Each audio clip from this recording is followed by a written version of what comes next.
Oke, selamat malam teman-teman semua. Terima kasih yang udah bergabung dan setia mengikuti tentiran online di Interna Isvan. Nah, kali ini temanya yang saya bawakan ini adalah sepsis. Ini sebenarnya tema yang juga adalah permintaan beberapa dan mayoritas dari teman-teman itu pengen belajar mengenai sepsis.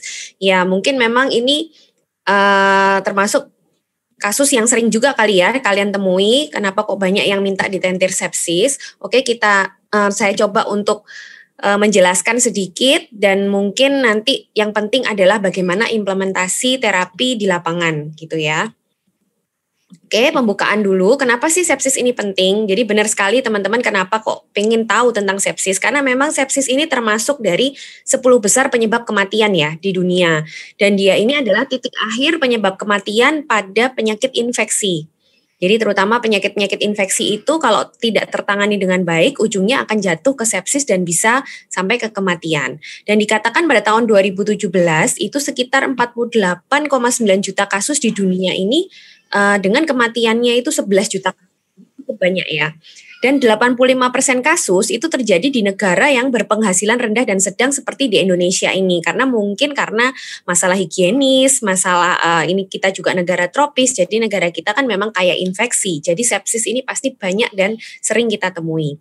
Dan tentunya deteksi dan tata laksana dini kalau kita lakukan itu akan meningkatkan prognosis dan outcome ya dari penderita gitu. Dan sepsis ini juga menarik karena dia bisa terjadinya itu di luar rumah sakit. Jadi pasien datang itu sudah benar-benar kena sepsis dan infeksinya berasal dari luar rumah sakit. Tapi pada saat dirawat di rumah sakit pun ini juga resiko sepsis meningkat. Justru malah kalau di rumah sakit ini kuman-kumannya itu kuman-kumannya itu lebih ke kuman-kuman yang ganas ya. Nanti kita lihat kenapa lebih berbahaya. Oke, nah ini prinsip awal dulu. Jadi prinsip awal kalian harus bisa bedakan dulu infeksi itu apa, bakteremia atau septisemia itu apa, dan sepsis sendiri itu apa. Jadi infeksi secara definisi itu ada invasi organisme pada jaringan tubuh yang seharusnya steril. Itu infeksi, jadi hanya invasi organisme saja di situ.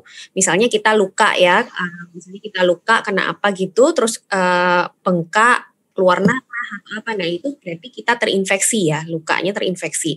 Lalu kalau misalnya mikroorganisme itu masuk ke dalam darah, ini yang namanya bakteremia atau septisemia. Kalau bakteremia itu khusus bakteri ya, jadi adanya bakteri hidup yang di dalam darah. Kalau virus ya namanya viremia. Kalau jamur ya namanya fungemia ya. Jadi sama-sama itu istilah. Pokoknya ada mikroorganisme yang hidup di dalam darah yang seharusnya tidak boleh ada karena darah kita juga harusnya steril. Nah, sekarang sepsis. Sepsis itu apa? Jadi sepsis itu adalah tingkat terakhir seperti yang tadi dibilang, dia adalah ujung terakhir dari infeksi. Jadi infeksi yang sudah terjadi plus ada disregulasi dari respon imun tubuh manusia plus ada kerusakan organ itu baru disebut sepsis. Ya, jadi ada infeksi yang masuk, lalu ada respon imun dari tubuh kita plus imun itu menyebabkan kerusakan organ. Nah, itu baru yang disebut sepsis. Ini mungkin familiar juga di era sekarang, di mana kita banyak bertemu kasus COVID ya. COVID ini sebenarnya yang namanya cytokine storm itu menurut saya juga kurang lebih hampir sama dengan kejadian sepsis sebenarnya. Jadi ada disregulasi respon imun terhadap virus yang masuk plus adanya kerusakan organ. Itu ya, itu prinsip awal dulu. Nah, sekarang spektrum sepsis. Kalau pernah dengar, pasti kalian pernah dengar ada yang namanya sepsis, ada yang namanya sepsis berat, dan ada yang namanya syok sepsis. Jadi ini adalah spektrum definisi, dan ini berubah terus sejak tahun 1990. Dan terakhir pada tahun 2016 itu sudah tidak pakai istilah sepsis berat. Jadi sepsis yang seperti yang tadi itu adalah disregulasi respon inflamasi tubuh sistemik ya, jadi mempengaruhi seluruh tubuh yang dicetuskan harus oleh infeksi. Kalau bukan dicetuskan oleh infeksi namanya bukan sepsis. Dan tambahannya adalah di sini sepsis berat ini tidak ada istilah sepsis berat. Jadi kalau sepsis sudah harus ada kerusakan multi organ. Jadi pada definisi yang terakhir, revisi tahun 2016-2017 itu sudah tidak ada istilah sepsis berat. ya. Dan yang jelas tambahannya adalah mengancam jiwa. Jadi sepsis ini adalah suatu respon imun dari tubuh seseorang yang dicetuskan oleh infeksi dan menyebabkan kerusakan multiorgan yang mengancam jiwa. Ya, jadi ada 3 definisi dari sepsis yang tidak ada sekarang, sudah tidak ada definisi sepsis berat. Langsung definisi kedua adalah shock sepsis, yaitu adanya penurunan aliran darah. Jadi adanya penurunan aliran darah, lalu terjadi abnormalitas metabolik dan seluler. Di sini dikatakan laktat meningkat. Laktat ini akan menjadi salah satu marker ya. Nanti kenapa kita lihat di belakang. Dan ini terkait tinggi sekali dengan mortalitas. Dikatakan shock sepsis itu bisa menyumbang mortalitas lebih dari 40%. Nah ini ya. Bahkan 80% ini dari sumber saya nih. Jadi kematian itu untuk sepsis sudah 30%.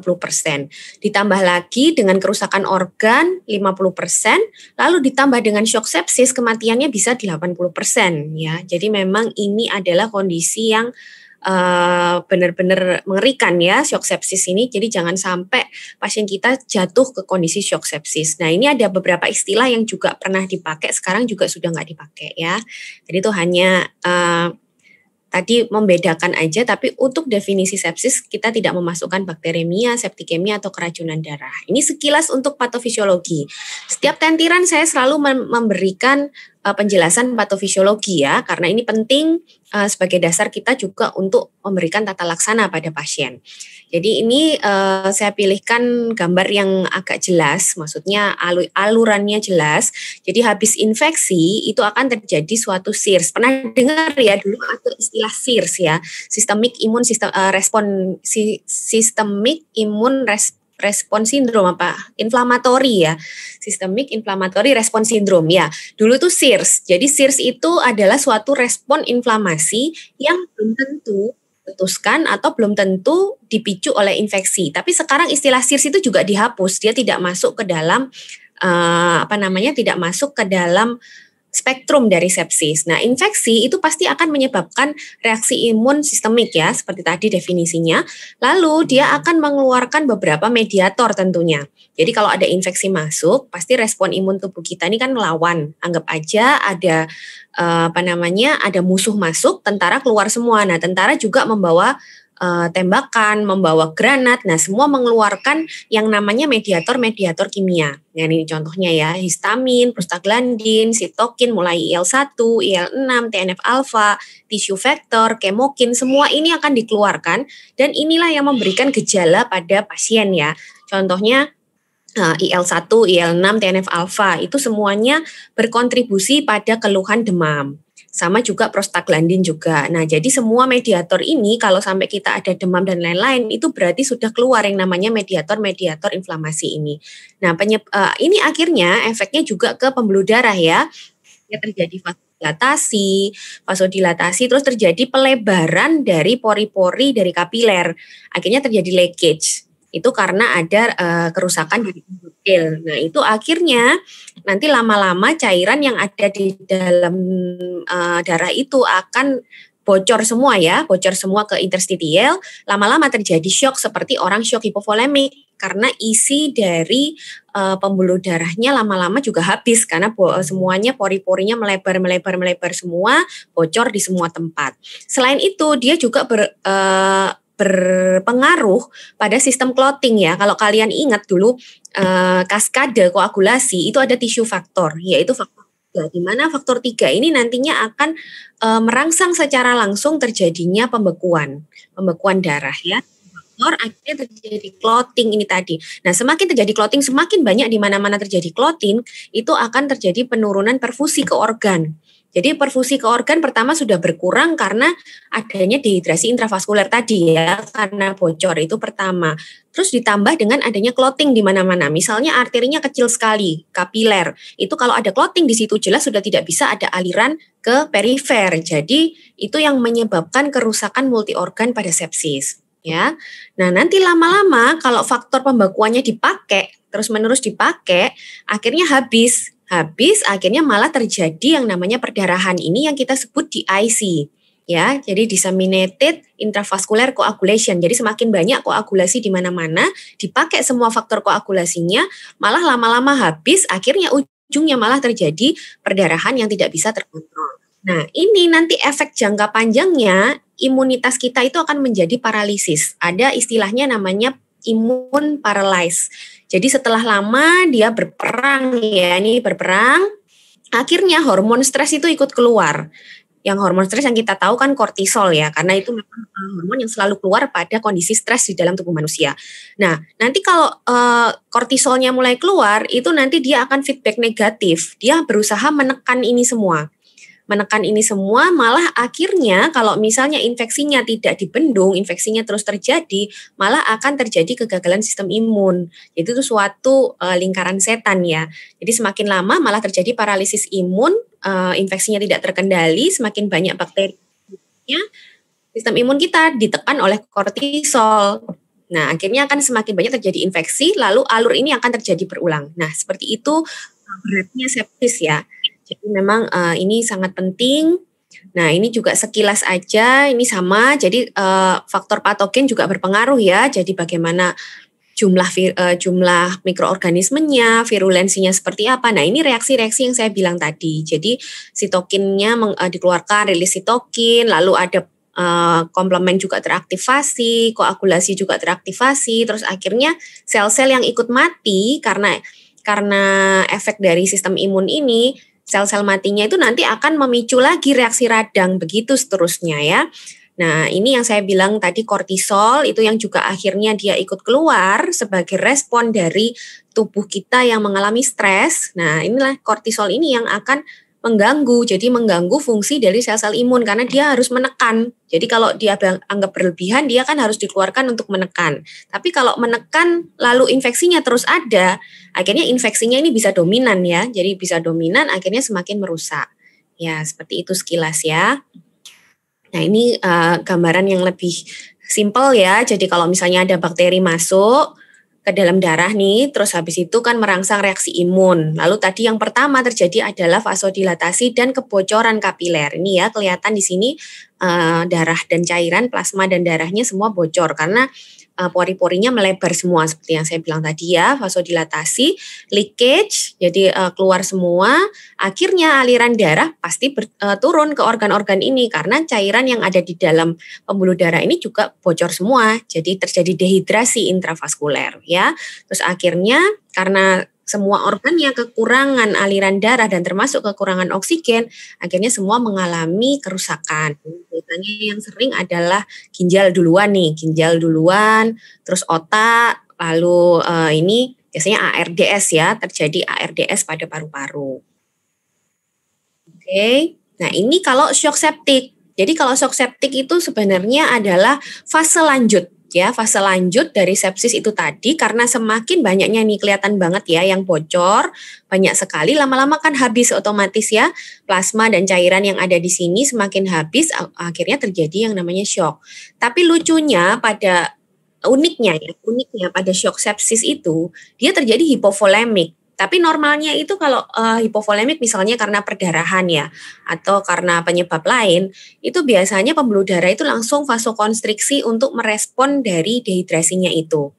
Tapi kalau pada shock septic, karena efek dari mediator-mediator tadi itu menyebabkan vasodilatasi. Jadi lebih dominan vasodilatasinya daripada vasokonstriksinya.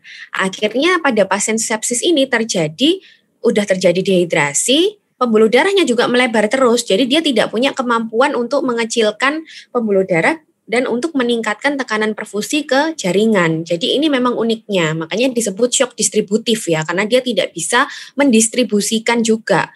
Karena kalau misalnya shock hipovolemik itu kalau dia kompensasi dengan vasokonstriksi itu kadang masih bisa menyelamatkan organ-organ yang penting. Biasanya kan yang dikorbankan itu kulit, makanya dingin ya biasanya kalau orang hipovolemik sama ginjal biasanya. Jadi kalau orang hipovolemik biasanya produksi urin akan turun. Itu yang dikorbankan, tapi jantung dan lain-lain, otak dan lain-lain itu disuplai.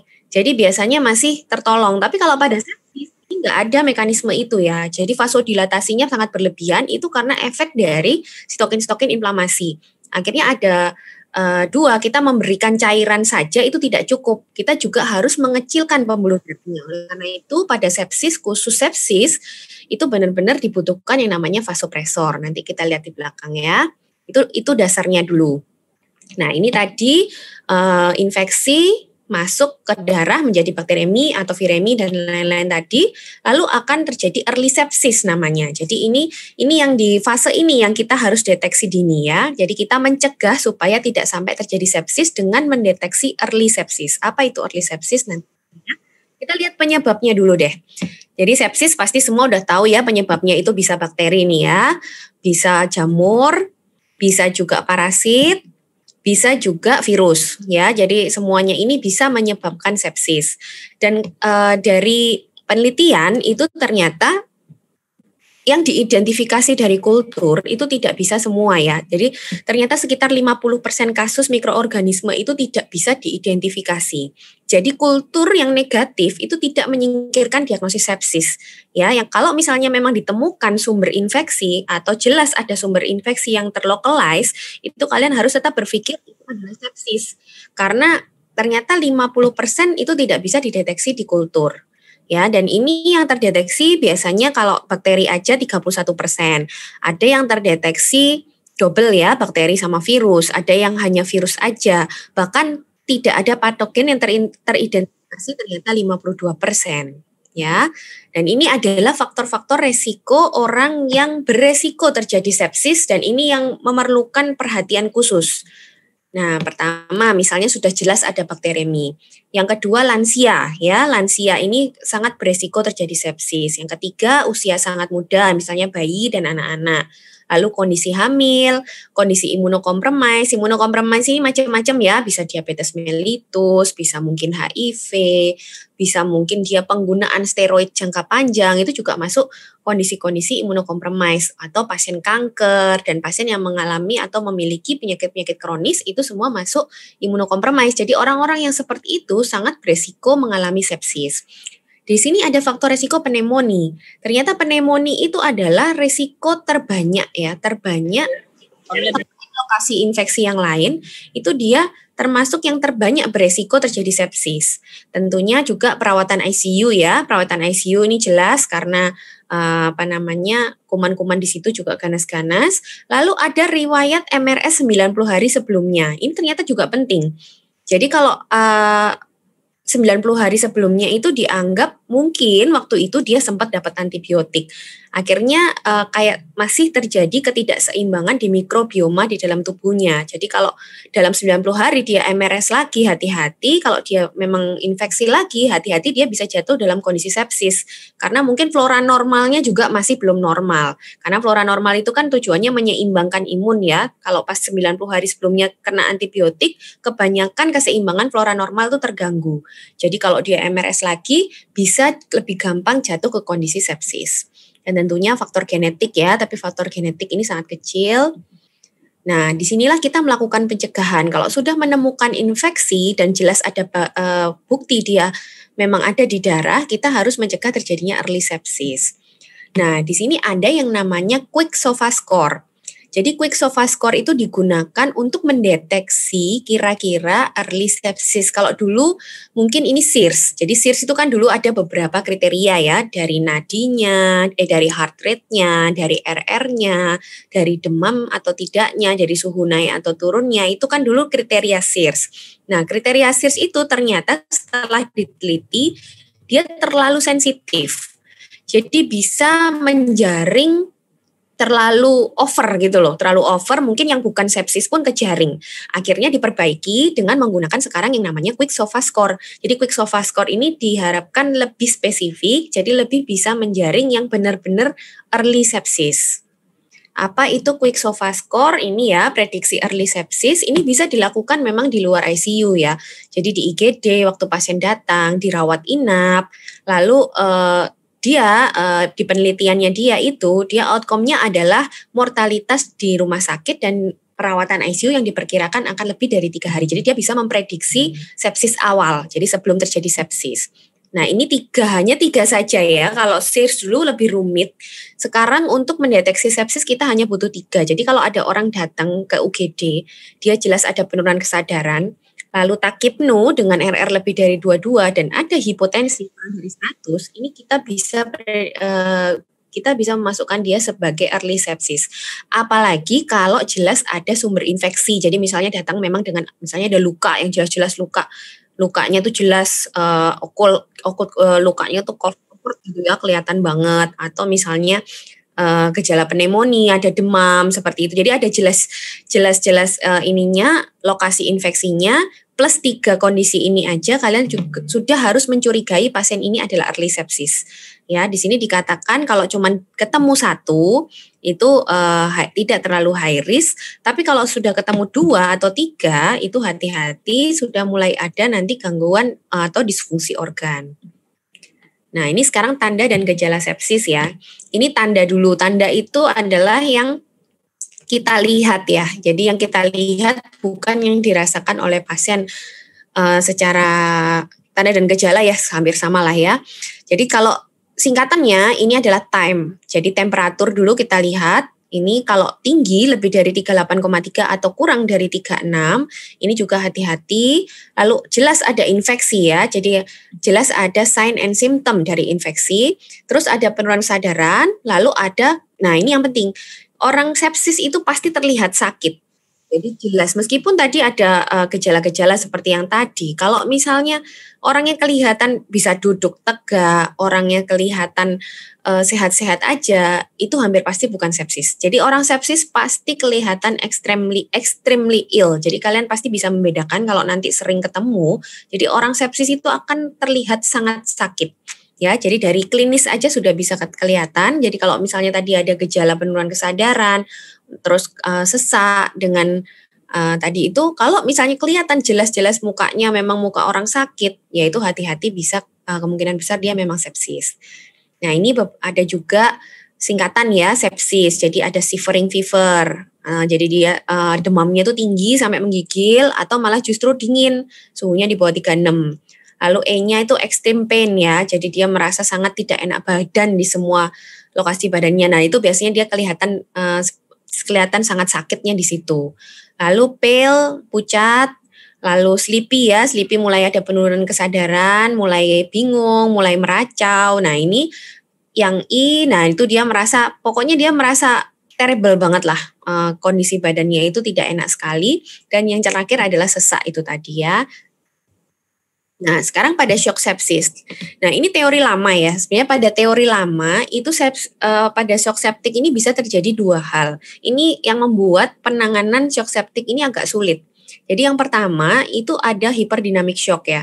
Hyperdynamic shock itu sama gejalanya seperti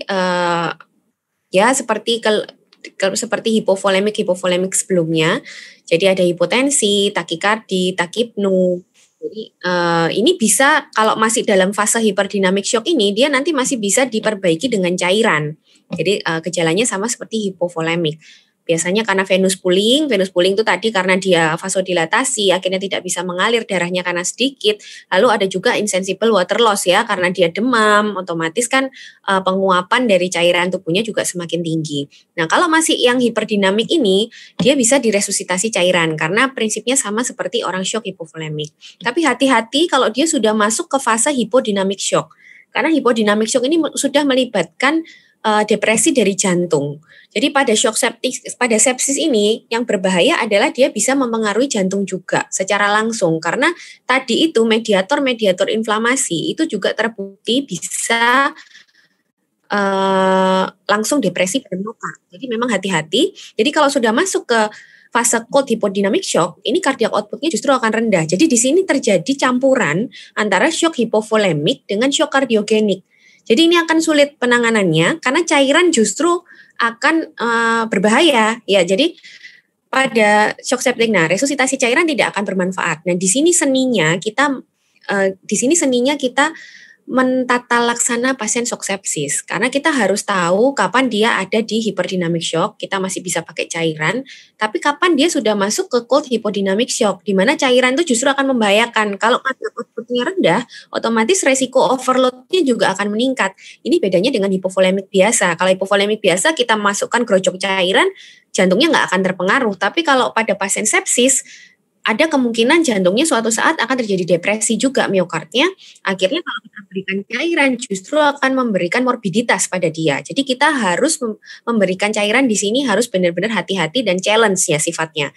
Di sini bedanya antara shock hipovolemik, sepsis, dan shock kardiogenik. Oke. Diagnosisnya ya. Jadi diagnosisnya prinsipnya adalah secara klinis. Nah, jadi kalian melihat tanda dan gejala tadi itu, plus kita lakukan pemeriksaan penunjang ini untuk memastikan adanya kerusakan organ. Karena diagnosis sepsis selain ada infeksi, dia harus sudah ada kerusakan organ. Jadi itu adalah kunci diagnosis sepsis, plus membuktikan penyebabnya dengan kultur mikrobiologi. Cuman ya itu tadi, kalau kultur itu ternyata lebih dari 50% tidak ketemu penyebabnya itu apa. Ya, ini pertama diagnosisnya ini kan seperti SIRS ya, seperti kriteria SIRS yang dulu, jadi ada heart rate lebih dari 90, RR lebih dari 20, hipotensi, tekanan darahnya sistolik kurang dari 90 atau turun lebih dari 40 mm Hg dibanding sebelumnya. Lalu MAP-nya kurang dari 70 dan ada tanda perfusi organ menurun atau disfungsi organ. Ini yang penting untuk diagnosis sepsis. Jadi kalau masih ada ini aja dan belum terbukti adanya perfusi organ yang menurun, itu berarti dia early sepsis. Dia belum jatuh ke kondisi sepsis dan harus dicegah ya. Nih, apa aja itu disfungsi organnya? Pertama jelas yang tadi, otak ya, ada penurunan kesadaran. Lalu jantung, terjadi gagal jantung. Tadi yang saya bilang depresi miokard itu bisa terjadi pada orang-orang shock septic. Lalu ileus, kalian juga harus penting nih ileus ya. Jadi gerak dari ususnya sudah mulai turun. Lalu ada oligouri atau anuri pada ginjalnya, jadi tidak ada produksi urin atau malah sedikit, dan biasanya ada gangguan elektrolit, terjadi aki ya pada ginjalnya. Lalu kalau pada paru-parunya terjadi ARDS tadi, kalau pada livernya bisa terjadi hiperbilirubinemi atau SGOT, SGPT-nya juga meningkat. Kalau sudah terjadi iskemik lama, SGOT, SGPT itu kan di dalam sel livernya ya, dia akan keluar juga karena kerusakan sel itu tadi, bisa meningkat juga. Lalu terjadi gangguan koagulasi juga karena kerusakan liver bisa, karena liver ini kan juga tempat membentuk faktor-faktor koagulasi. Ya, jadi ini lingkaran setan yang sangat-sangat mengerikan. Lalu ada insufisiensi adrenal juga. Dan ini tadi karena dia kortisolnya, nah jadi karena ada rangsangan dari stres tubuh itu tadi kan kortisol tuh meningkat. Lama-lama paralisis kan kortisolnya juga lama-lama pasti akan dekompensasi. Nah, lama-lama malah terjadi insufisiensi adrenal. Jadi tidak bisa mengeluarkan kortisol lagi tapi sudah terlanjur infeksinya berat dan sistem imun sudah terlanjur berat. Itu yang benar-benar di kondisi yang parah sekali kalau sudah sampai insufisiensi adrenal ya. Terus ada hiperglikemi juga, ini karena respon kortisol tadi yang naik. Lalu untuk di darahnya bisa ditemukan leukositosis atau leukopeni. Jadi nggak selalu leukositosis ya kalau sepsis karena penyebabnya banyak. Kalau karena virus dia nggak leukositosis, dia akan terjadi leukopeni. Terus ada trombositopeni juga, ini karena terjadi pemakaian faktor koagulasi dan proses koagulasi yang berlebihan, bisa terjadi trombositopeni atau efek langsung dari bakteri atau virus juga bisa menyebabkan trombositopeni. Lalu CRP-nya biasanya meningkat ya, prokalsitonin meningkat dan laktat. Jadi laktat ini juga jadikan marker tadi yang saya bilang ya, karena laktat itu kan sebenarnya adalah hasil metabolisme anaerob dari suatu sel ya. Kalau tidak ada oksigen, itu dia tidak bisa melakukan proses pembentukan energi. Yang dibentuk adalah laktat. Nah, pada sepsis ini juga punya keunikan juga. Jadi sepsis ini bisa merusak mitokondria secara langsung ya. Jadi kalau mitokondrianya itu langsung rusak, otomatis mitokondria itu kan kompornya, pembentuk dari proses glikolisis, jadi proses proses-proses pemasakan energi itu kan ada di mitokondria. Jadi kalau mitokondrianya rusak, otomatis meskipun ada oksigen pun dia tidak akan bisa membentuk energi.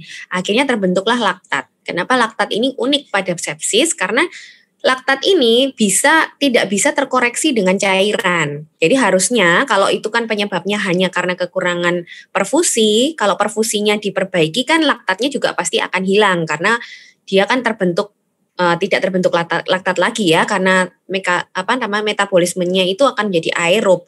Tapi kalau pada sepsis itu tidak tergantung itu. Jadi meskipun ada perfusi, meskipun ada oksigen, laktat masih bisa terbentuk karena mitokondrianya sendiri yang rusak. Ya, jadi itu kenapa laktat itu bisa dijadikan sebagai suatu marker, tapi memang belum merata mungkin ya pemeriksaannya, jadi belum ada di daerah-daerah. Nah, yang jelas juga ada pemeriksaan penunjang ya, sesuai kecurigaan sumber infeksinya, lalu kultur, dan hasil negatif kultur tidak menyingkirkan diagnosis, seperti yang saya bilang tadi.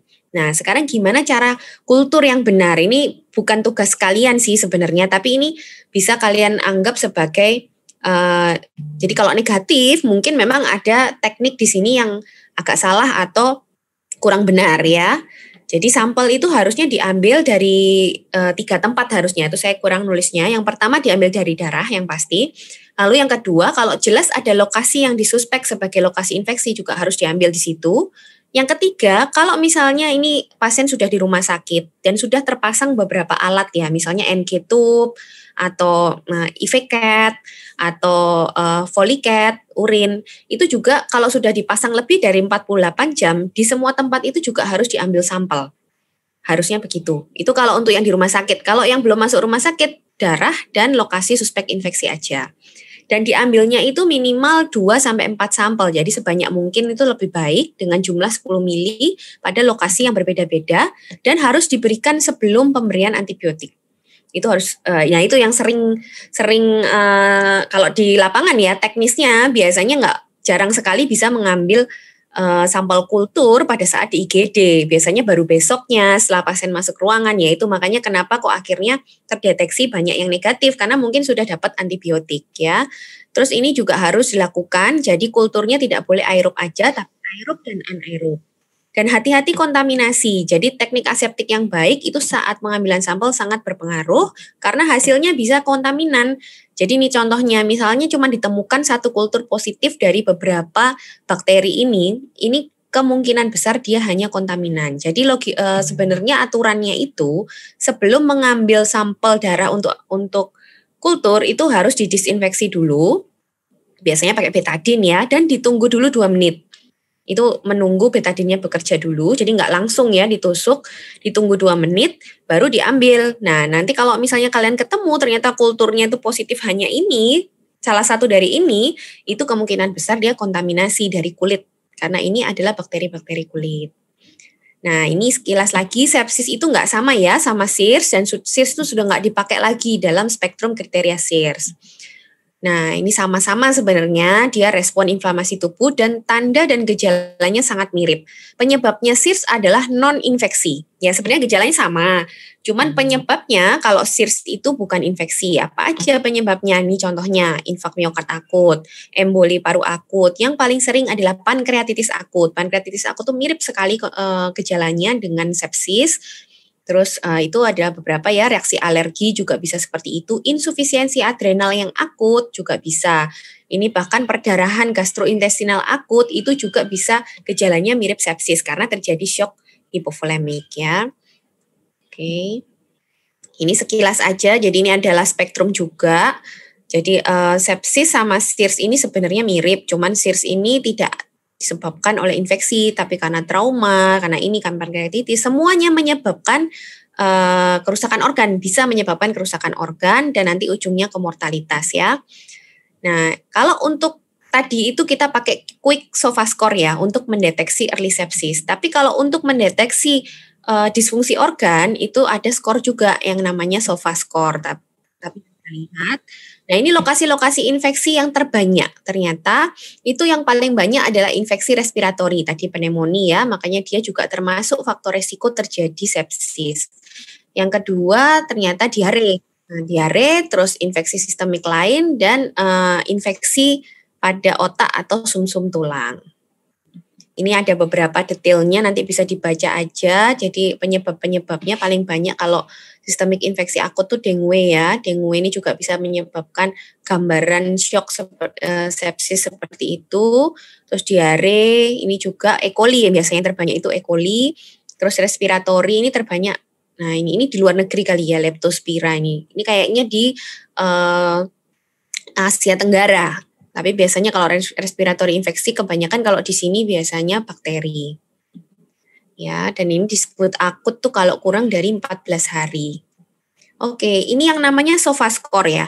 Jadi SOFA-score itu hanya memprediksi mortalitas sih sebenarnya. Jadi kalau misalnya kalian menemukan pasien, dan ini harus dinilai rutin, nggak cuma satu kali. Jadi pada saat karena skor 2 atau lebih itu menunjukkan disfungsi organ, itu prognosis mortalitasnya. Jadi ini tujuannya untuk lebih agresif kita melakukan tata laksana pada pasien ini kalau memang ternyata ditemukan skor yang sangat tinggi. Di sini ada beberapa, nggak usah dihafalkan, ini ada di aplikasi-aplikasi Medcalc ya. Jadi kalau SOFA score itu kalian bisa lihat di sini resiko prognosis mortalitasnya. Jadi kalau semakin naik mortalitasnya itu bisa sampai lebih dari 50%. Dan tetap atau turun, jadi dia harus dinilai rutin tiap 24 jam. Jadi itu juga sebagai evaluasi terapi atau tata laksana kita. Jadi kalau skornya naik, berarti tata laksana kita belum bagus, ya belum tepat. Akhirnya mortalitasnya, prognosisnya semakin meningkat.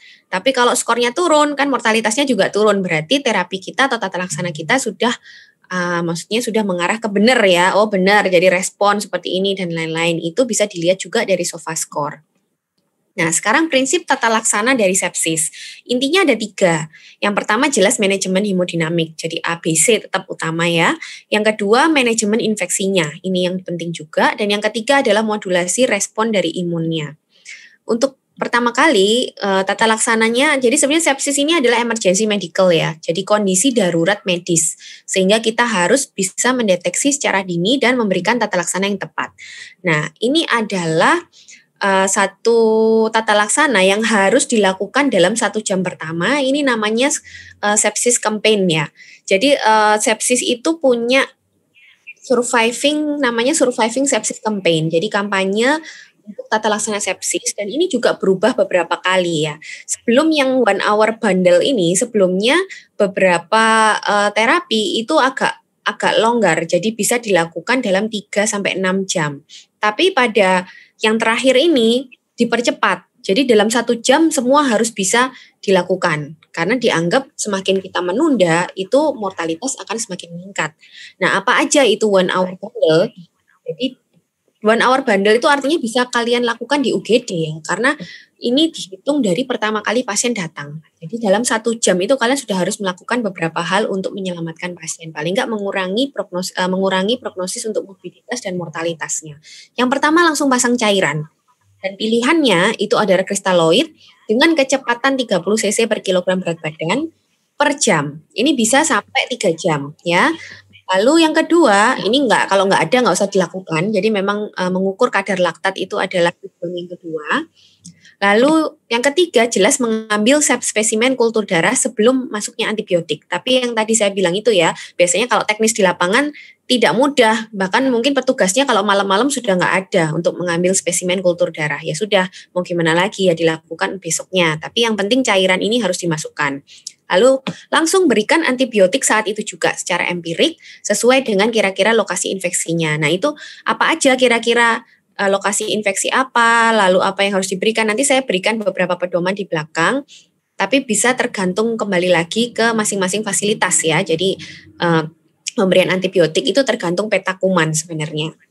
Lalu pemberian vasopresor jika hipotensi selama atau setelah resusitasi cairan. Jadi target kita itu adalah menaikkan MAP. Jadi bukan tekanan darah sistol ya, tapi MAP-nya. MAP itu rumusnya adalah tekanan sistol ditambah 2 kali tekanan diastol dibagi 3. Itu targetnya adalah lebih dari 65 mm Hg. Nah, ini memang sulitnya di sini. Karena tadi itu, pertama kita berikan cairan. Belum kalau nanti dia adalah fase cold hipodynamic shock. Hati-hati, bisa terjadi overload karena miokardnya mulai depresi. Pada saat itu, sudah harus diberikan vasopresor dan mungkin inotropik juga. Nah, memang sepsis ini idealnya kalau ada fasilitas itu lebih baik dipasang vena sentral. Jadi bisa di situ kita bisa membantu kita untuk mengetahui status cairan di dalam tubuh. Kalau misalnya sudah terjadi depresi miokard, pasti di CVC akan terlihat kalau CVP-nya sudah normal atau tinggi. Jangan terus-terusan diberikan cairan. harus mulai diintervensi dengan inotropik atau vasopresor. Tapi kalau nggak ada fasilitas CVC atau memang sulit malam hari memasang CVC, kalian harus sistemnya adalah challenge. Jadi karena ini bisa terjadi semua shock dalam satu orang ya, shock hipovolemik. Jadi cairan tetap adalah penanganan pertama. Yang kedua, hati-hati tapi pemberian cairannya mungkin tidak agresif. Kalian harus challenge tiap setengah jam atau tiap 1 jam dilihat. Baru nanti kalau memang tidak respon, urinnya tidak keluar atau malah urin sudah keluar, itu langsung diberikan vasopresor atau mungkin inotropik. Ya, jadi ini memang penuh kesenian ya, menurut saya ini seni juga ya untuk sepsis ini.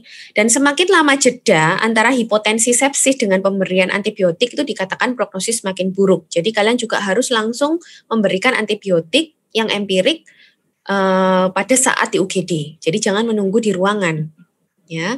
Nah ini sekilas terapi cairan tadi pilihannya adalah kristaloid. Jadi yang terbaik itu memang tadi saya bilang pasang CVC dengan target CVP-nya itu 8-12 saja. Lalu albumin juga kadang boleh diberikan, misalnya pada sepsis, orang-orang sepsis yang juga mengalami sirosis hepatis misalnya. Atau misalnya dia punya diabetes, itu biasanya dengan luka kaki diabetik, itu albuminnya juga rendah, itu bisa membantu. Jadi kalau kita hanya memberikan kristaloid di mana albuminnya rendah, akhirnya kan sia-sia juga ya, karena cairannya juga akan bocor ke interstitial. Jadi kalau memang albuminnya rendah, boleh dikombinasi atau boleh diberikan juga jika ada fasilitas ya, ini karena albumin ini mahal, tapi tetap pilihan kita adalah kristaloid. Nah ini tadi yang saya bilang challenge cairan, jadi monitor overload dan edem paru, karena kita nggak tahu fase dari sepsisnya itu masih hiperdinamika atau sudah hipodinamik. Dan bedakan ARDS dengan edema paru ya, karena ARDS ini juga terjadi ronki full di kanan kirinya, di kanan kiri paru-parunya, tapi dia ini sifatnya non kardiogenik, jadi nggak apa-apa diberikan cairan. Nah ini memang sulit ya membedakan, harusnya memang dengan CVC, karena kalau misalnya dia ARDS dari CVC kan kelihatan, kalau misalnya cairannya masih kurang tetap boleh diberikan cairan. Jadi ARDS ini adalah edema paru yang non kardiogenik, jadi nggak memberikan cairan. Tapi kalau memang edema paru yang karena depresi miokard tadi, akhirnya ya berbahaya kalau kalian tambahkan cairan. Ya ini memang sulit-sulitnya seperti ini kalau sepsis. Lalu monitor produksi urinnya dengan target lebih dari 0,5 mililiter per kilogram berat badan per jam. Jadi kalau urin sudah nyampe segitu, itu artinya resusitasi hipovolemik kalian sudah cukup. Nah baru berikutnya nanti harus kalian berikan vasopresor, karena tadi yang saya bilang percuma kita mengisi isinya saja, tapi pipanya itu tetap besar. Jadi akhirnya tidak bisa memberikan tekanan untuk perfusi ke jaringan. Jadi setelah isinya penuh, harus kita kecilkan pembuluh darahnya dengan vasopresor supaya tekanannya bisa melawan atau bisa cukup untuk memperfusi jaringan. Ya, gitu prinsipnya. Diberikan sampai terbukti cairan tidak lagi membantu. Ya, ini yang agak sulit, yang saya bilang seni itu tadi ya. Jadi kalian harus challenge, kalian harus lihat edema paru atau tidak. Selama tidak ada edema paru, kalian berikan terus. Kalau produksi urin sudah sesuai, sudah cukup, baru kalian berikan yang tahap kedua. Jadi intinya terapi cairan adalah terapi utama ya. Dan jenis cairan yang kalian pilih sebenarnya nggak penting. Yang penting adalah jumlah resusitasi cairan kalian. Jadi kalau nggak ada, ya kristaloid kan banyak ya, bisa NS, bisa PZ, bisa RL, itu seadanya diberikan nggak apa-apa. Yang penting cukup untuk resusitasi cairan. Nah yang kedua itu setelah cukup tadi, misalnya monitor produksi urinnya sudah cukup, yang kedua adalah kita harus mengecilkan pembuluh darahnya, yaitu dengan vasopresor. Pilihannya adalah norepinefrin karena dia bekerja dominannya adalah di pembuluh darah.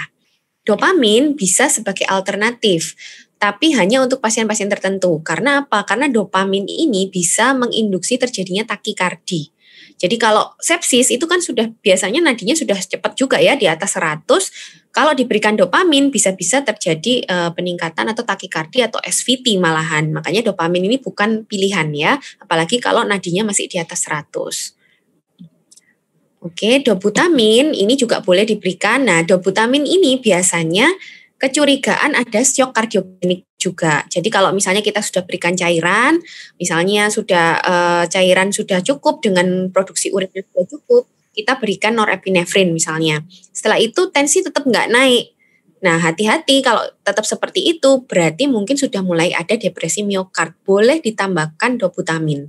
Ya, jadi dia adalah terakhir setelah dilakukan resusitasi dan setelah diberikan norepinefrin. Doputamin boleh dipasang untuk kecurigaan shock kardiogenik karena memang bisa terjadi pada fase hipodinamik tadi ya. Dan tidak direkomendasikan untuk menggunakan dosis renal dopamin. Oke. Nah, ini bermanfaat juga bila ada edema paru kardiogeniknya. Jadi kalau dia sudah datang dengan kondisinya memang edema paru, berarti dia sudah di fase cold hipodinamik.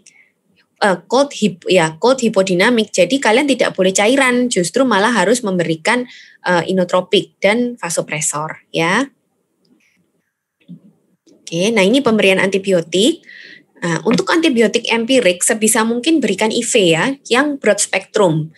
Jadi nanti tujuannya kita karena belum tahu namanya empirik itu kan kita belum tahu kira-kira kuman pastinya apa. Jadi kita berikan yang benar-benar spektrum luas, dia bisa membunuh aerob, anaerob, gram positif, gram negatif. Jadi diberikan yang broad spektrum. Nanti setelah keluar hasil kultur kalau memang terdeteksi kita baru ganti atau kita turunkan deeskalasi dari antibiotiknya. Dan dosis atau kombinasi dari antibiotik disesuaikan dengan kondisi pasien dan penyakit ya. Jadi biasanya cukup satu jenis antibiotik empirik aja. Kecuali ada beberapa kondisi yang memang sudah direkomendasikan untuk memberikan antibiotik empirik itu kombinasi. Jadi ada nanti beberapa kondisi. Nah, misalnya seperti ini, kondisi neutropeni. Jadi kalau pada pasien-pasien neutropeni atau leukopeni ini bukan virus ya, bakteri. Jadi dia itu mungkin ada riwayat kanker. Biasanya kalau riwayat kanker, terus riwayat dia di kemoterapi, lalu terjadi neutropeni. Nah, itu terjadi yang namanya febrile neutropeni. Nah, febrile neutropeni itu biasanya adalah penyebabnya juga infeksi dan mudah sekali terjadi sepsis karena dari awal sudah ada leukopeni ya. Dan itu yang direkomendasikan itu memang kombinasi antibiotiknya bahkan ditambah antifungal juga nggak apa-apa. Jadi ditambah anti jamur langsung pada saat itu empiris itu juga boleh. Tapi khusus pada kondisi khusus, kalau tidak ada itu semua, kalian cukup memberikan antibiotik empirik IV aja. Nah ini, dan tidak direkomendasikan memberikan antibiotik profilaksis pada kondisi SIRS ya. Jadi pada kondisi-kondisi SIRS yang tadi itu, beberapa itu, kalau jelas tidak ada kemungkinan infeksinya, kalian jangan berikan antibiotik profilaksis, karena akan meningkatkan resiko resistensi ya. Dan durasi antibiotik pada sepsis ini sebenarnya bervariasi sekali ya, tergantung penyebabnya. Itu bisa 7 sampai 10 hari. Biasanya durasinya lebih panjang kalau respon klinisnya lambat. Ini biasanya pada orang-orang imunokompromis ya. Atau fokus infeksinya belum teratasi. Misalnya ada kaki diabetik yang pernah saya tentirkan 2 minggu yang lalu. Kaki diabetik itu kan nggak bisa cuma diberikan antibiotik dan rawat luka biasa. Kalau grade-nya sudah dalam, dia harus dikorek ya. Harus join dengan BTKV misalnya, harus diberikan debridemen. Nah itu, jadi kalau tetap tidak dilakukan debridemen, fokus infeksinya belum teratasi, ya nanti akhirnya tidak sembuh-sembuh juga infeksinya, akhirnya kita butuh durasi antibiotik yang lebih panjang.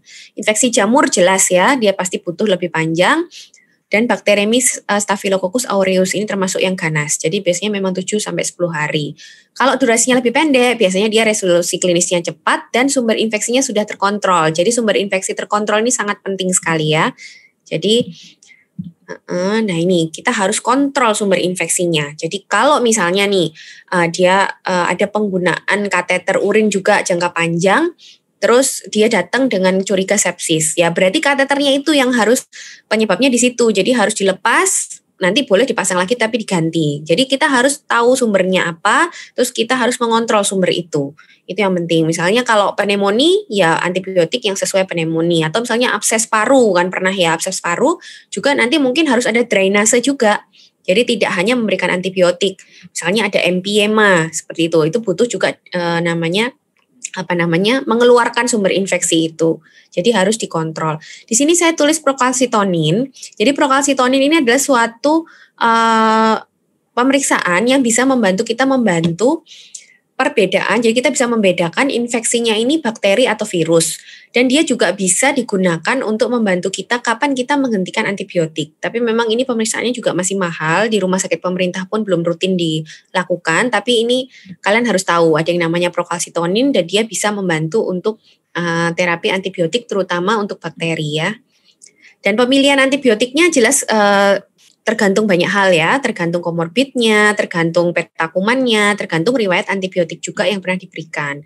Aduh ini kurang jelas. Nah ini sekilas ya tadi yang saya bilang kontrol sumber infeksi. Jadi misalnya pneumonia ya ini disuction juga untuk mengeluarkan dahaknya, lalu fisioterapi. Kalau ada emphysema harus didrainase. Kalau ada peritonitis harus dioperasi ya, harus didrainase absesnya, debridement semua itu juga harus dilakukan. Terus kalau ada ini juga bisa dekompresi semua. Nah seperti ini. Jadi semua ini harus dilakukan, tidak cuma memberikan antibiotik untuk mengatasi sepsis ya. Jadi pengendalian sumber infeksi jauh lebih penting. Ini tadi contohnya infeksi soft tissue ya, dilakukan debridement pada kaki-kaki diabetik seperti itu. Nah ini beberapa contoh aja pemberian antibiotik.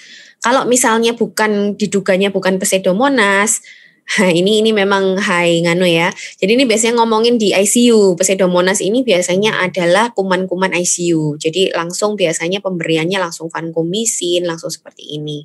Ya ini hanya contoh aja, nanti bisa saya kasih slide-nya, nanti bisa dibaca.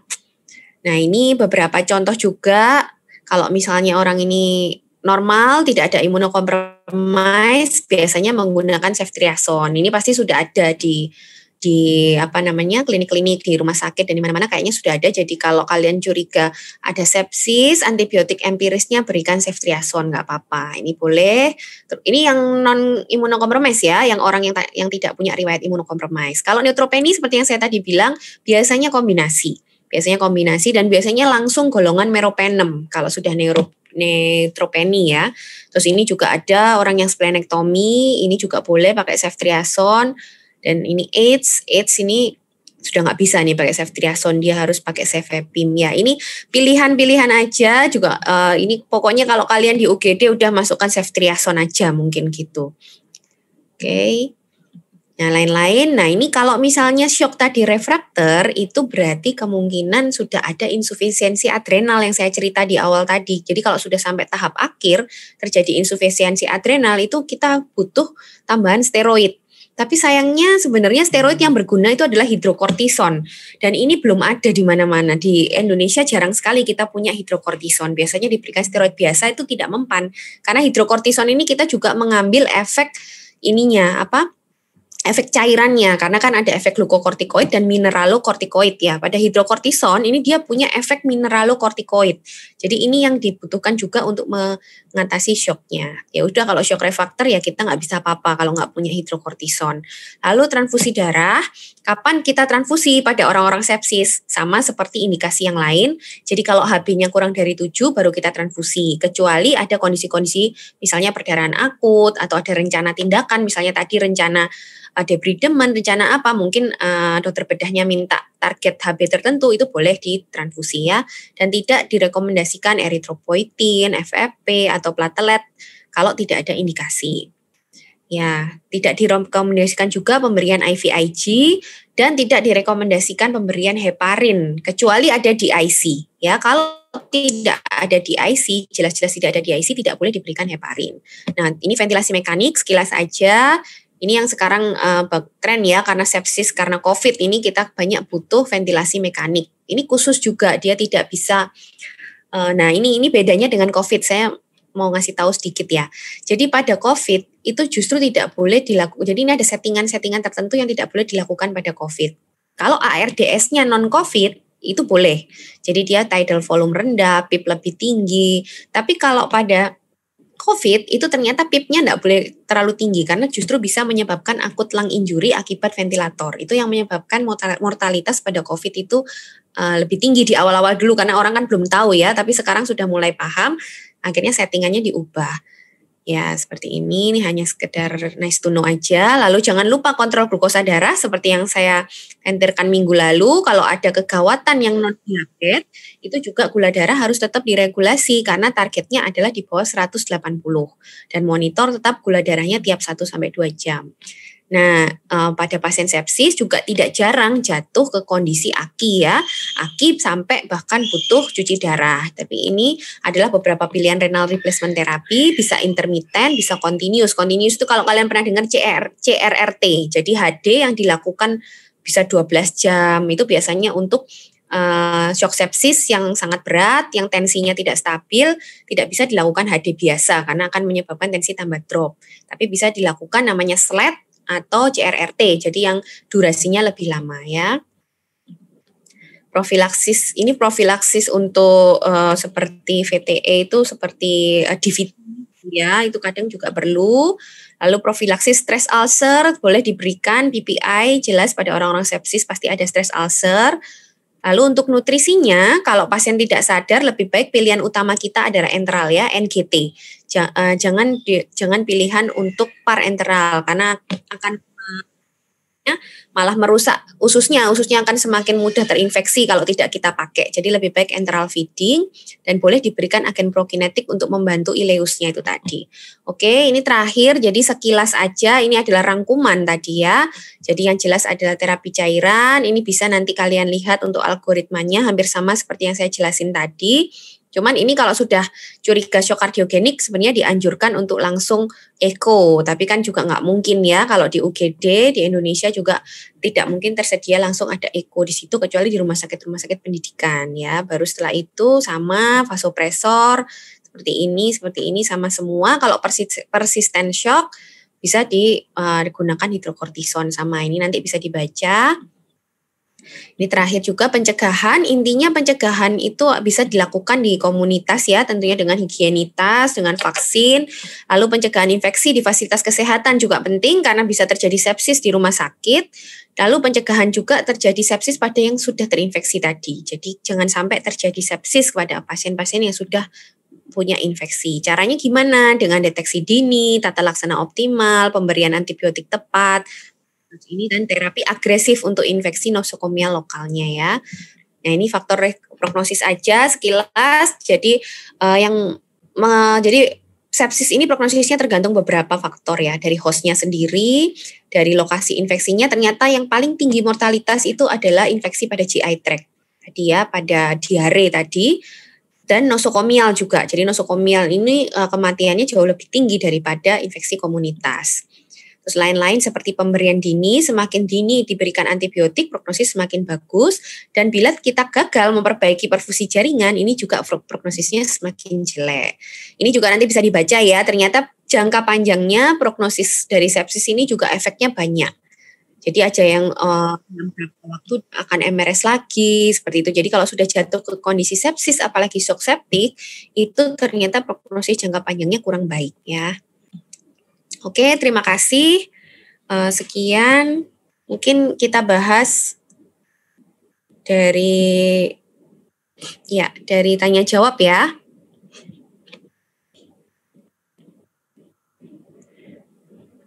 Oke, makasih dokter atas penjelasannya yang super banget, jelas banget dok, detail dan mudah dipahami pastinya. Nah selanjutnya langsung aja kita masuk ke pertanyaan. Ini udah ada beberapa peserta yang bertanya, dokter. Ini pertanyaan pertama. Bagaimana cara membedakan edema paru non-kardio dan kardiogenik pada pasien sepsis? Apakah harus menunggu resusitasi cairannya gagal dulu gitu? Gimana tuh, dok? Tadi yang saya jelaskan itu ya, di sini memang kita sulit kalau kita nggak pakai CVC. Jadi idealnya kan kita memang harusnya pasang CVC. Jadi tahu tekanan cairan di dalam. Jadi kalau sudah tinggi berarti jangan diberikan cairan lagi.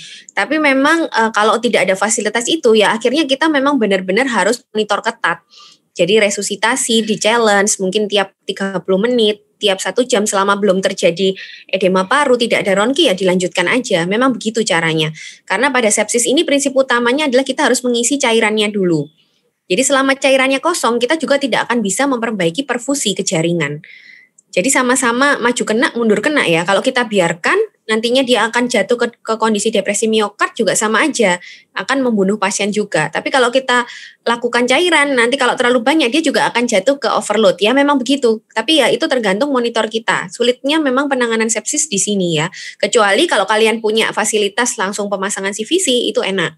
Jadi bisa dilihat CVP-nya berapa. Kalau masih di bawah 8, berikan cairan, nggak usah ragu. Tapi kalau sudah antara 8 sampai 12, cairan bukan utama, langsung berikan vasopresor, apalagi kalau urinnya sudah cukup misalnya. Jadi dari situ kan kita bisa ngelihat ya. Memang sulit ya, jadi butuh telaten. Jadi kalian harus telaten, lalu monitor ketat seperti itu. Oke? Ya, mungkin pertanyaan berikutnya. Pertanyaan selanjutnya nih dok. Pada tata laksana 1 hour bundle, pemberian antibiotik yang digunakan apa ya dok? Apakah langsung diberikan ceftriaxone? Lalu bagaimana? Itu aja sih dok, yang selanjutnya sama pertanyaan kayak yang tadi. Oke. Jadi kalau pada 1 hour bundle memang kita harus langsung memberikan antibiotik. Seperti tadi yang saya bilang itu pakai aja ceftriaxone ya. Selama tidak ada yang lain, itu kalian langsung berikan ceftriaxone. Paling enggak sudah ada masuk antibiotik empirik yang broad spectrum. Udah gitu aja. Jadi biasanya kalau ceftriaxone kan sudah ada di mana-mana, itu sudah kayak koktail ya. Sudah kayak welcome cocktail gitu loh kalau di rumah sakit. Ya udah nggak apa-apa berikan, itu adalah salah satu usaha juga. Memang resiko untuk resisten sudah lumayan besar ya ceftriaxone ini karena kan dipakai di mana-mana, tapi nggak ada salahnya kok kita pakai daripada enggak. Jadi nggak apa-apa langsung diberikan ya. Gitu. Oke, untuk pertanyaan selanjutnya dok. Apakah steroid bisa diberikan lebih awal sebelum jatuh ke kondisi shock septic? Lalu pemilihan steroid yang sementara digunakan paling sering ini apa ya dok? Oke, steroid tidak masuk rekomendasi ya untuk sepsis. Karena steroid itu kalau misalnya kita pakai steroid yang misalnya nih methylprednisolone atau dexamethasone, itu yang paling besar adalah komponen dari glukokortikoidnya. Justru glukokortikoid ini bisa menghambat atau bisa semakin menekan respon imun dan semakin meningkatkan replikasi dari mikroorganisme. Oleh karena itu kalau misalnya masih awal-awal justru belum terjadi sepsis berat, itu tidak boleh malah diberikan ya, apalagi yang golongan-golongan itu, karena steroid itu sebenarnya banyak dan ada yang memang dia seperti methylprednisolone dan dexamethasone itu kemampuannya hanya glukokortikoid aja, dia nggak punya kemampuan mineralokortikoid. Sedangkan yang direkomendasikan untuk sepsis itu karena untuk mengatasi shock, jadi kita butuh juga kemampuan mineralokortikoidnya. Itu yang disarankan memang hidrokortison, dan itu pun disarankan setelah shocknya refrakter. Jadi bukan di awal, karena di awal tadi dari sistem imun tubuh kita pun sudah ada kortisol ya. Kortisol itu juga sudah menekan imun, ditambah kalau kita berikan steroid akan semakin menyebabkan imun paralisis yang lebih berat. Jadi nggak direkomendasikan dan tidak masuk rekomendasi untuk steroid.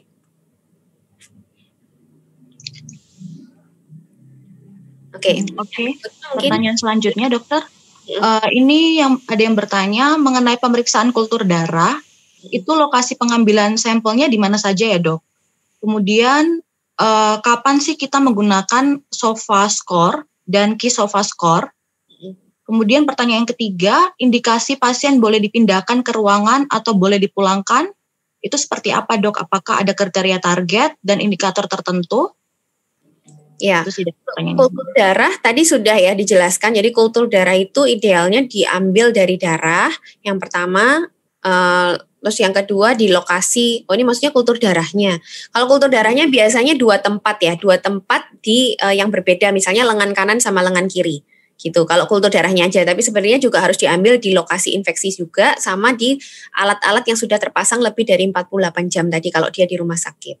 Ya, terus SOFA-score, kalau Q-SOFA-score, quick SOFA-score itu kita gunakan saat di IGD. Jadi saat pasien datang, tadi kalau ada saja tadi, itu kalau diketemukan 2 dari 3 atau 3-3-nya, itu artinya kita harus curiga dia early sepsis. Jadi itu untuk mendeteksi early sepsis, menggantikan SIRS yang dulu. Dulu kan SIRS ya, kalau sekarang kita pakai Q quick SOFA-score. Kalau SOFA-score sendiri dilakukan setelah pasien itu masuk. Jadi untuk menilai kerusakan organ, dan itu harus dinilai tiap 24 jam. Jadi dengan naiknya skor itu kita bisa menganggap kalau tata laksana kita kurang baik. Tapi kalau memang skornya turun berarti tata laksana kita baik. Jadi itu untuk mengevaluasi tata laksana kita sendiri. SOFA score itu dilakukan setelah pasien masuk. Ya, biasanya kalau sepsis kan masuknya ICU atau HDU atau HCU, yaitu pada saat sudah masuk baru kita pakai SOFA score. Nah, indikasi pasien boleh dipindahkan ke ruangan, yang jelas dia harus stabil ya, shocknya harus stabil dulu. Pastilah itu semua indikasi selain sepsis pasti seperti itu. Jadi stabil dulu baru masuk ruangan. Nah, kalau dipulangkan ya tergantung Tergantung sumber infeksinya, tergantung kondisinya. Kalau kriteria pemulangan tuh balik ke DPJP ya, balik ke dokter yang merawat, tentunya secara klinis membaik semua, secara laboratoris juga membaik, itu yang penting kalau kriteria pemulangan ya. Jadi nggak ada target atau indikator tertentu. Ada sih sebenarnya kalau tergantung masing-masing kasus, misalnya pneumonia itu punya target pulang sendiri. Terus nanti misalnya infeksi kayak kaki diabetik itu punya target sendiri ya. Jadi targetnya tergantung masing-masing kasus. Gitu ya. Oke, mungkin pertanyaan berikutnya. Oke. Ini pertanyaan selanjutnya. Ini misalnya kita menemui pasien sepsis di Vaskes 1 nih dok, di daerah pula. Nah, tata laksana sebelum dirujuk ini sampai mana ya dok? Apakah harus lengkap dari cairan, vasopresor, antibiotik sampai steroid? Baru dirujuk atau cukup diberikan cairan saja kemudian dirujuk? Ya, seharusnya yang penting stabil ya. Yang penting stabil. Biasanya kalau sepsis memang shock septic itu biasanya dia akan stabil setelah kalian memberikan cairan plus vasopresor. Jadi minimal kalau kalian bisa lakukan yang 1 hour bundle itu tadi. Jadi 1 hour bundle itu kan benar-benar 1 jam pertama harus dilakukan. Kalau bisa memang sudah stabil dalam 1 jam baru boleh dirujuk. Jadi termasuk pemberian antibiotik berikan. Jadi semakin dini pemberian antibiotik terbukti prognosis semakin baik. Jadi nggak masalah. Misalnya nanti di sana diberi lagi nggak apa-apa. Tapi kalian sudah melakukan 1 hour bundle tadi. Jadi cairan, terus vasopresor, lalu kalau sudah stabil antibiotik juga masuk, kalian rujuk. Kalau steroid jelas nggak ada, hidrokortison nggak ada pasti di daerah. Di rumah sakit besar aja belum tentu ada hidrokortison. Ya, jadi 1 hour bundle itu ya yang harus kalian lakukan. Oke, pertanyaan berikutnya. Pertanyaan berikutnya, untuk monitoring laktat clearance dilakukan setiap berapa jam ya dok? Kemudian kemudian indikasi kita perlu curiga infeksi pada pasien disebabkan oleh fungal apabila belum ada hasil kultur. Itu kapan kita perlu memberikan antifungal? Ya, bagus ya pertanyaannya. Kalau untuk laktat itu idealnya tiap 2-4 jam harus diperiksa, idealnya. Jadi itu juga bisa mengevaluasi tata laksana kita. Jadi kalau laktatnya semakin tinggi, berarti mungkin resusitasi cairan kita belum baik. Mungkin penanganan sepsis kita juga belum baik. Jadi harusnya idealnya 2-4 jam. Lalu untuk infeksi fungal, ini bagus ya pertanyaannya. Jadi infeksi fungal itu harus kita curigai kalau terjadi jadi infeksi itu tidak membaik dalam waktu 3 hari. Misalnya dia masuk, terus kita sudah berikan antibiotik kira-kira yang sesuai dengan empiriknya, tapi dia tidak membaik, masih panas terus, seperti itu ya, tidak ada perbaikan sama sekali, itu boleh dicoba diberikan antifungal. Atau dia ada neutropeni tadi. Kalau ada neutropeni dari awal, itu juga adalah indikasi langsung diberikan antifungal. Atau dia jelas-jelas misalnya punya kondisi imunokompromis lain seperti kanker, seperti itu. Nah, itu bisa juga sebagai clue kalau panasnya berkepanjangan itu biasanya dia memang ada infeksi jamur, dan juga mungkin dia riwayat 90 hari sebelumnya MRS seperti yang tadi saya bilang, karena kalau ada riwayat itu biasanya flora normal kan juga ikut terganggu. Nah, akhirnya yang tumbuh juga termasuk jamur. Nah, itu biasanya juga bisa kita berikan antifungal empirik. Gitu ya. Oke, pertanyaan selanjutnya dok. Untuk pertanyaan selanjutnya, ini dia bertanya untuk mengetahui kondisi pasien hiperdinamic shock menjadi hipodinamic shock itu gimana cara mengetahuinya dok? Terus perbedaan tata laksana 3 hour bundle dengan 1 hour bundle. Ya, kalau yang tadi itu sama ya, antara hiperdinamik ke hipodinamik. Ini kan hipodinamik berarti shock kardiogeniknya, ya itu agak sulit ya kita mengetahui. Kita harus challenge, kita harus monitor ketat, intinya seperti itu. Jadi sampai terbukti kalau cairan itu memang sudah tidak membantu, ya memang seperti itu, kecuali kalian bisa pasang CVP. Terus beda tata laksana 3 hour bundle dan 1 hour bundle, ini yang lama ya. Kalau 3 hour bundle sebenarnya hampir sama, cuman targetnya dalam 3 jam kalau yang dulu, tapi sekarang targetnya lebih cepat. Jadi dalam 1 jam sudah harus dilakukan semua. Karena dianggap semakin lama kita memberikan terapi, semakin lama kita menyetabilkan pasien, itu prognosisnya juga semakin tinggi kan. Makanya itu kenapa direvisi. Sekarang 3 hour bundle sudah nggak dipakai ya. Jadi kita pakainya 1 hour bundle. Gitu. Oke, ini banyak banget loh dok pertanyaannya. Kayaknya pada antusias semua ini pesertanya dok. Iya, ini pinter-pinter kok. Biasanya kritis-kritis. Oke, nggak apa-apa. Selama ada waktunya kita jawab ya. Makanya cepat-cepatan aja. Oke, ini pertanyaan selanjutnya dok. Jadi dia bertanya, biasanya kan pada pasien sepsis itu kan kondisi pasiennya badannya panas. Kemudian kalau pada pasien yang suhu tubuhnya dingin, itu kira-kira mekanismenya gimana ya dok? Ya, ini biasanya hipotermi itu bisa terjadi juga pada orang-orang yang respon terhadap demamnya itu sudah tumpul. Paling sering pada lansia. Jadi pada lansia itu jangan heran kalau dia sepsis berat itu justru nggak demam. Jadi memang ada respon-respon tubuh yang sudah tumpul lah istilahnya kalau pada orang lansia itu. Jadi biasanya kita kalau mendeteksi infeksi pada orang tua itu tidak bisa patokan suhu.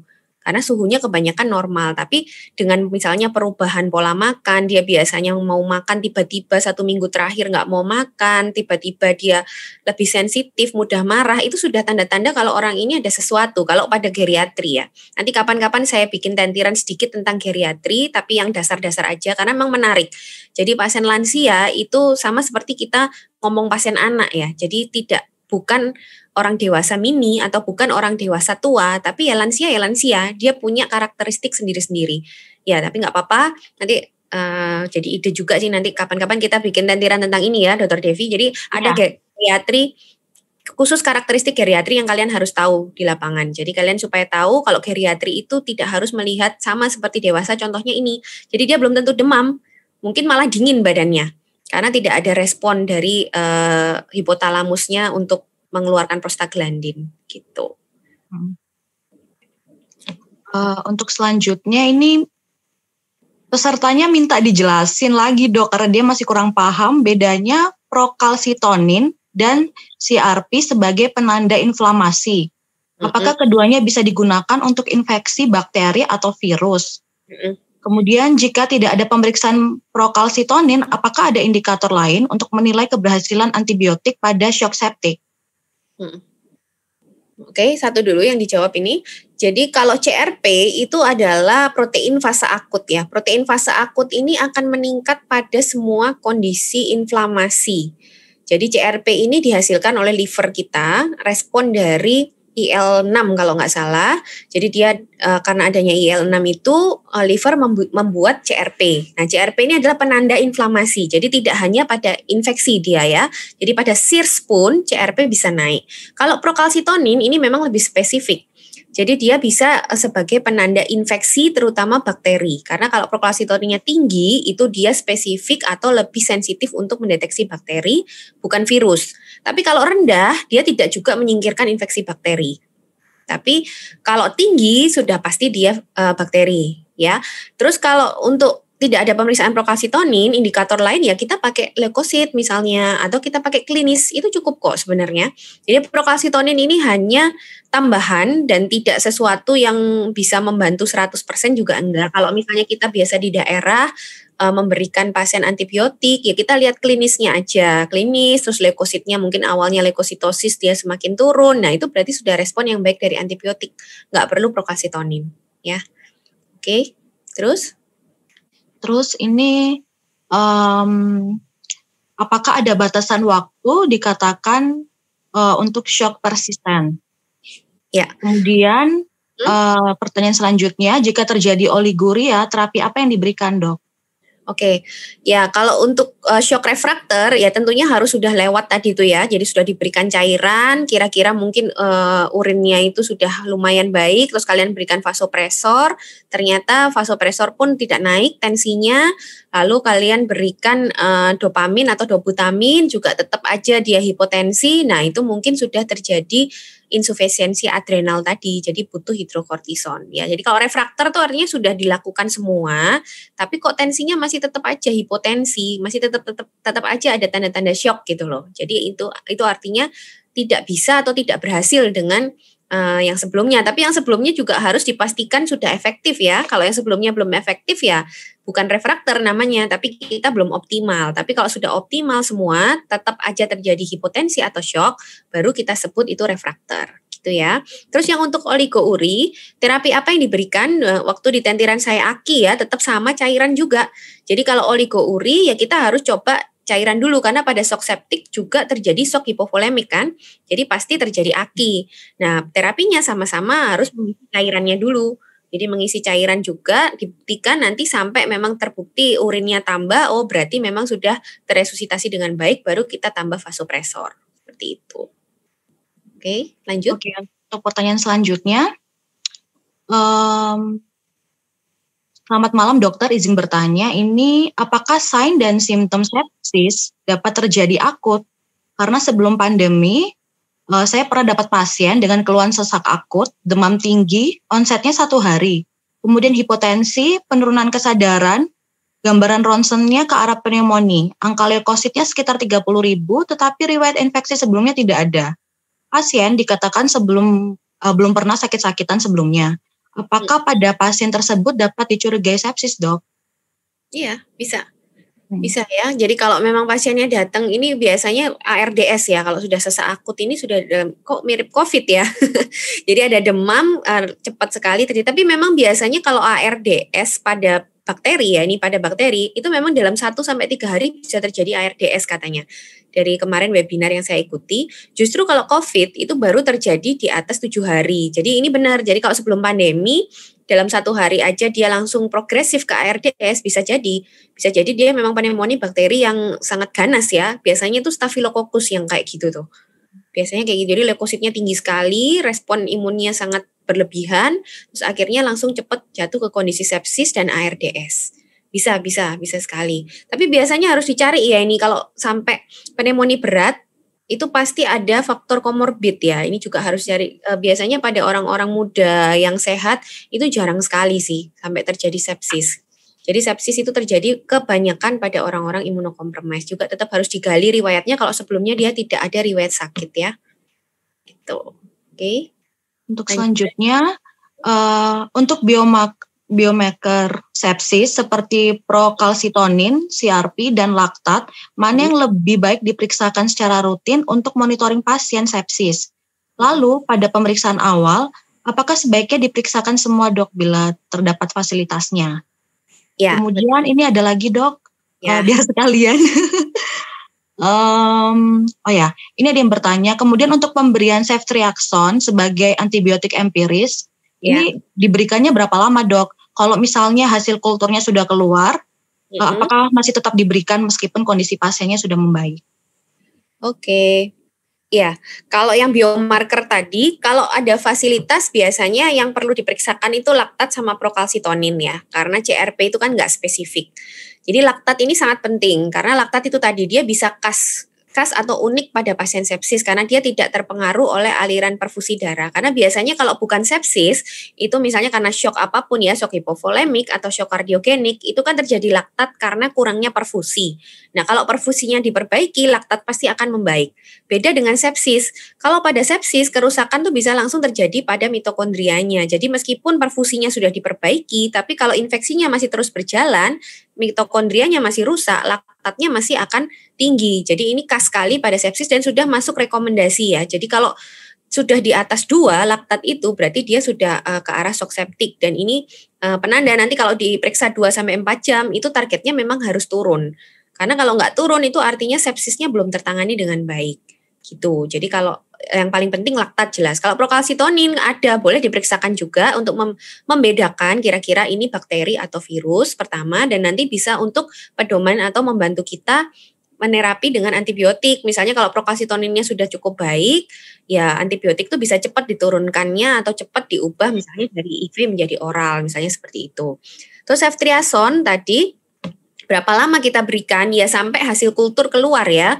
Jadi biasanya kita memberikan antibiotik empiris itu sementara sampai hasil kulturnya keluar. Kalau misalnya ternyata hasil kulturnya tidak ada yang menunjukkan ceftriaxone ya, misalnya tapi kondisi klinis membaik, tidak perlu diganti antibiotiknya. Tapi kalau dari hasil kulturnya memang maksudnya dari klinisnya belum baik ya kita harus fokus atau harus menyesuaikan dengan hasil kulturnya. Tapi ingat tadi itu ya, ada kultur yang kontaminasi. Jadi harus diingat ada beberapa bakteri yang menunjukkan hanya kontaminasi aja. Jadi kalau keluarnya bakteri itu jangan dijadikan pedoman, nanti biasanya malah salah terapinya. Gitu ya. Oke, lanjut. Oke, untuk pertanyaan selanjutnya ya dok. Ini mohon dijelaskan dan diberi contoh atau kasus penggunaan single vasopresor dan double vasopresor. Wah. Kemudian pertanyaan selanjutnya, untuk terapi cairan, apakah ada target jumlah cairannya, Dok? Berapa kecepatan tetesan infusnya? Apakah harus secepat mungkin? Oke, itu dulu. Kalau tadi yang single sama double vasopressor kayaknya udah dijelasin ya. Itu tadi dia nanyanya sebelum mulai kuliah tadi kayaknya, sebelum mulai presentasi. Jadi kayaknya sudah tadi ya. Oh gitu, Dok. Oh ya, di next aja kalau gitu, Dok. Ya ini, next ini yang terapi cairan, apakah ada target jumlah cairannya? Targetnya ya sampai paling enggak produksi urin tadi itu. Jadi kita mengamatinya dari produksi urin. Itu paling gampang untuk melihat apakah isi dari pembuluh darahnya itu sudah cukup. Itu dengan melihat produksi urin minimal lebih dari setengah mililiter per kilogram berat badan per jam. Nah kecepatannya, tadi yang saya bilang itu ya, memang boleh 30 cc per kilogram berat badan. Tapi kalau misalnya kalian takut, kita memang harusnya challenge.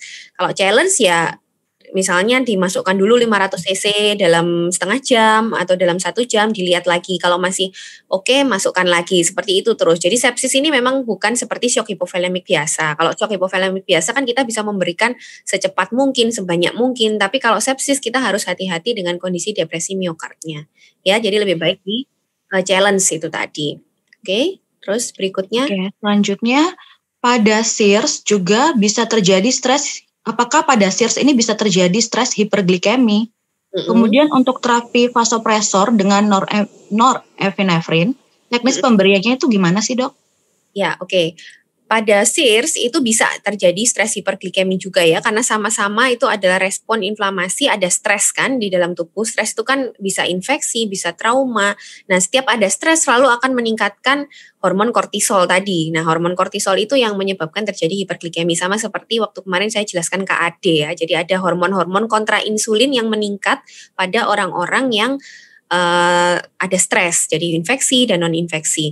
Lalu untuk vasopresor norepinefrin ini sebenarnya ada rumusnya ya, lupa saya masukin sih, cuman biasanya kalau gampangnya itu di lapangan diberikan dari dosis rendah dulu, biasanya dosisnya 50 nano, terus nanti dilihat respon dari ininya hemodinamiknya. Kalau misalnya masih rendah bisa dinaikkan, dititrasi terus, bisa sampai 300 nano gitu. Ya, ada rumusnya, nanti bisa di searching aja rumus perhitungan norepinefrin. Tapi kalau gampangnya biasanya saya memberikan mulai 50 nano. Itu biasanya perawat sudah tahu 50 nano itu masukinnya dicampur apa itu sudah tahu. Nanti kalau kalian mau baca bisa juga di googling aja. Tadi lupa saya masukin sih ininya, dosisnya ya. Oke, ini pertanyaan terakhir, Dokter. Oke. Kapan kita mulai pemberian insulin pada kondisi sepsis? Kemudian sebaiknya setiap kapan kita evaluasi kondisi pasien melalui pemeriksaan analisa gas darah? Oke, ya. Kapan kita mulai pemberian insulin? Ini adalah, jadi sepsis ini adalah kondisi kegawatan pasien yang non-diabetes ya. Jadi kalau kondisi kegawatan pasien non-diabetes, itu target gula darahnya memang harus di bawah 180. Jadi kalau kalian ketemu pasiennya dengan kadarnya lebih dari 180 gulanya, ya tetap harus langsung diberikan insulin. Jadi boleh diberikan kalau gulanya tidak terlalu tinggi, pakai aja insulin seperti regulasi cepat itu ya, itu boleh. Kalau misalnya tinggi, sangat tinggi, boleh juga dipasang insulin pump. Juga sama perhitungannya seperti pada KAD kemarin. Jadi insulin harus diberikan kalau gula darah di atas 180. Gitu ya prinsipnya. Terus kapan kita evaluasi kondisi pasien melalui pemeriksaan analisa gas darah. Jadi analisa gas darah ini boleh membantu pada pasien-pasien sepsis karena bisa menunjukkan asidosis metabolik biasanya. Karena asidosis metabolik ini salah satu yang bisa dibaca kalau laktat tinggi juga. Jadi laktat itu kan juga menyebabkan asidosis metabolik. Jadi pada orang sepsis biasanya juga terjadi asidosis metabolik. Kalau ada misalnya ada ARDS, itu biasanya malah asidosisnya campuran ya antara asidosis respiratorik dan asidosis metabolik. Sebenarnya tidak mutlak kalian harus memeriksakan analisa gas darah, tapi boleh aja kalau ada fasilitas, kalau ada pasien yang RR-nya tinggi, pasien sesak, itu memang indikasi diperiksakan analisa gas darah supaya kita tahu kondisinya. Jadi yang bermasalah ini sebenarnya metaboliknya sajakah atau ada masalah di paru-paru juga. Misalnya membedakan tadi itu edema paru, kardiogenik atau non kardiogenik. Bukan membedakan ya, tapi kalau misalnya ada kecurigaan edema paru, kalau kalian periksa analisa gas darah itu akan terjadi asidosis respiratorik juga di situ. Jadi bisa kalau memang ada fasilitas BGA boleh diperiksa karena bisa membantu sekali. Oke.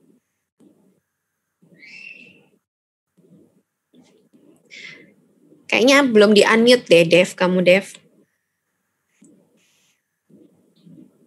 Oke, Dok, sudah kejawab semua pertanyaannya. Semoga apa yang menjadi keraguan-raguan teman-teman yang ditanyakan mereka bisa lebih ngerti ya, Dok. Dan diharapkan mungkin yang lagi praktek di UGD mungkin atau di puskesmas bisa dimanfaatkan ilmunya. Ya, makasih dokter sekali lagi atas waktunya. Oke, terima kasih teman-teman semuanya ya yang udah ikutan. Nanti kalau mau nanya boleh lanjut nanya di grup Telegram ya. Nanti pasti akan saya jawab. Oke, makasih juga ya Dokter Devi. Ya, sama-sama dokter.